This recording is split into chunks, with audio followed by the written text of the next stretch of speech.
ইয়ে লৈছিলে নহয় সিদ্ধাৰ্থ শৰ্মাই যেতিয়া হোটেলখন লিজত লৈছিলে তেতিয়া মই তাত কাম কৰি আছিলো। আৰু কেতিয়া লৈছিল সিদ্ধাৰ্থ শৰ্মা হোটেলখন কেতিয়া কিনিছিল? প্ৰথমৰ পৰাই লৈছিল। এতিয়া একজেক্ট ডেটটো মনত নাই। মোৰ কাম এৰা এতিয়া 4 মাহ 5 মাহ হ'ল কাম এৰাটো। হয়, তাৰমানে আপুনি সিদ্ধাৰ্থ শৰ্মা হোটেললৈ প্ৰায় গৈছিল নে? প্ৰায় আহে। মোৰ লগত কথা বাৰ্তা হৈছে, মই অফিচত গৈ কথা বতৰা পাতিছো তাৰ লগত। আপোনাৰ কি ধৰণৰ কথা বতৰা? আপুনি সিদ্ধাৰ্থ শৰ্মা যে সেইখন হোটেল আপুনি তাৰ প্ৰমাণ মানে আপুনি নিজে সেই হোটেলখনৰ কাম কৰিছে? প্ৰমাণ আজি আপোনালোকৰ প্ৰতিদিন টাইমত দেখোন চব এনেকুৱা এগ্ৰিমেণ্ট বিলাক চব দেখাইছে। মানে মই এইটো ক'ব বিচাৰিছো এইটো সঁচা।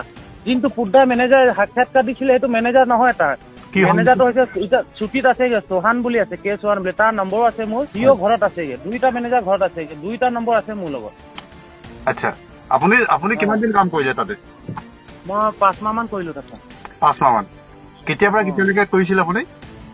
এই যেতিয়া অপেনিঙত প্ৰথম লৈছিলে তেতিয়াৰ পৰা কৰিছো। আচ্ছা, মই ৰয়েল গোলপাল ইউনিভাৰ্চিটিত আছিলো তো। তাৰ পৰা এজন মানুহে মোক লৈ আহিছিলে, মানে সি কনচালটেঞ্চি হয়, ষ্টাফ দিয়া হোটেল লাইনত কৰে মানে। এনেকে কৰি পিনে মোক হোটেলত তাত লগাই দিলে।